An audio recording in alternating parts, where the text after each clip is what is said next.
hope that the world stops raining, stops turning its back on the young. See, nobody here is blameless. I hope that we can fix all that we've done. Hi girls, my name is Meron Negash. Thank you so much for letting me come and just share a little bit.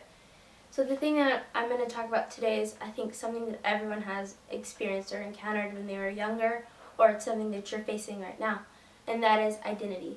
Merriam-Webster defines identity as a distinguished personality or character about an individual. So it's something that makes you for you, or something that makes you stand out from everyone else, and it makes us all so different. So I'm going to share a story about that.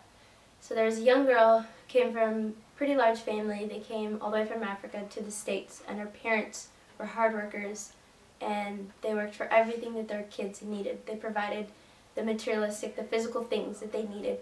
They're amazing parents.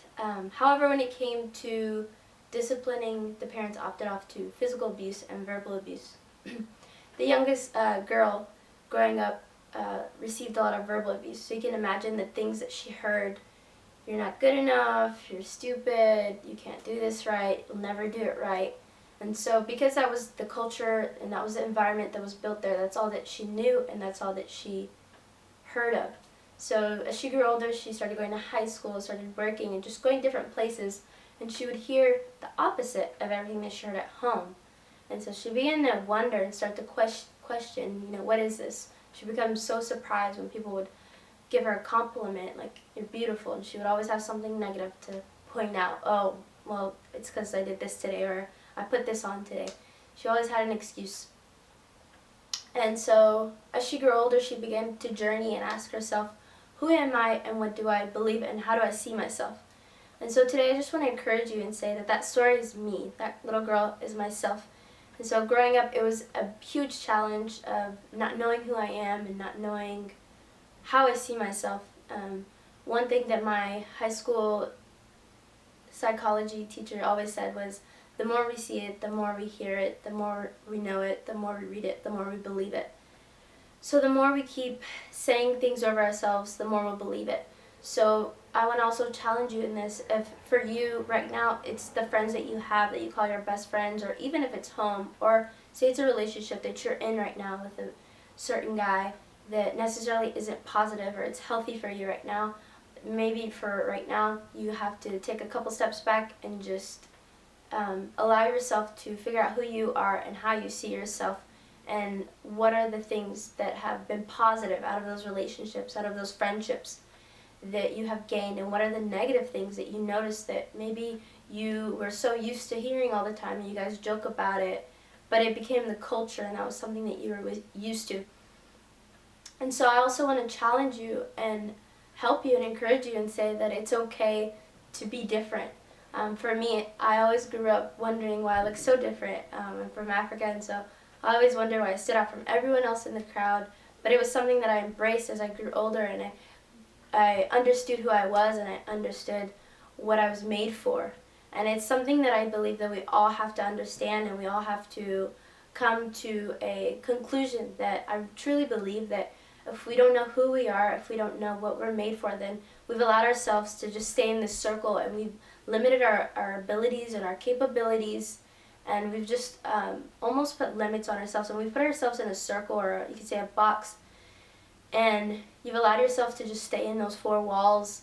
But if we understand who we are, and if we understand what we're made for, I truly believe that there are no limits, and there's nothing that can stop you from doing what you want to do. If, for instance, your dreams is to be a humanitarian worker and work with the UN, say in the Middle East or in South Asia, whatever it is, but you believe right now that I can't do it, you don't believe in yourself, I want to speak to that and say that you have to speak to what you want to do for the future right now, so you can believe it now. So when it happens, that you knew that it was bound to happen, because you had a limitless, and you didn't have any impossibilities, but you had everything that was you knew that everything would be possible to do and to achieve. And so I also want to challenge you in that, and just every day allow yourself to just speak over yourself, or if it requires you looking at yourself in the mirror, or if it requires you You know, like I said, my high school teacher always told us, the more we see it, the more we read it, the more we know it. So if at home, you might have to ask your parents, maybe write it on your walls, write it on your mirrors, or put sticky notes all over your walls, whatever it takes for you to understand that you have a purpose and you have, there's something that you have that no one else. And one of my instructors at my college always says, the only person that's stopping you is you. And so I just want to speak to that and say, today, I don't know what it is that you've looked at more than anything else that other people see. Because you see yourself differently, and other people see you way different than how you see yourself. And so I want to speak to that and say that whatever you see yourself right now, and maybe negative, I want to challenge you and turn that around and make it a positive thing and see how you can change that. Because once you've allowed that to come off you, once you've allowed yourself to come out of that circle, take off those anxieties, take off those worries and the low self-esteem and the low self-confidence, that you allow yourself to go and you have no limits, you have nothing that's stopping you, not even your own self can stop you. And so I want to encourage you and say that there's only one of you, and you're the only one that can do everything that you dream and desire in your heart. So I believe truly you have to understand who you are in the mind and who you are in your heart. Who do you see yourself as? You don't need to find it in others, and first of all, you need to know who you are before other people can tell you who you are, or you can find that validation in yourself and not in others, first of all. And so I just really want to encourage you and challenge you, and to begin to ask yourself, how do I see myself and who do I see myself as? And once you have come to that place, I truly believe that you can do anything and you will do anything that you dream and desire for. And this will not only be for you, but it will be for the people around you. It will be a domino effect for the ones around you, that as you begin to experience and to understand who am I and what am I made for, that others will receive from that. I truly believe that when you speak those words over yourself, you'll be starting to spread that, and it'll spread like a domino effect to everyone else, and you'll be speaking that to others and other girls that you don't know that they could have maybe committed suicide, wanting to commit suicide that day up, but because of the words that you spoke over them, those words of identity and just encouragement and just confidence, and you spoke self-esteem into them, that they chose not to. And so I want you to know that this challenge is not only for you, but it's for the ones around you, and the change that you'll bring. And it won't just stop at one person, but it could be 1,000, it could be 10,000. And so I just want to encourage you and challenge you that it's something that we all face, it's something that I faced, and once we know who we are, I truly, truly believe that there's nothing that can stop us, and there's no one that can stop us from doing the things that we dream for and the things that we want to do. And you take the limits off, and you don't see yourself as something small, but you see yourself as something great and something big, and you are more able to move freely, and you're more able to move in confidence rather than insecurities, rather than worries about what other people think or how do they see me. But you walk confidently in the things that you know that you dream for, and you know that you were made for only.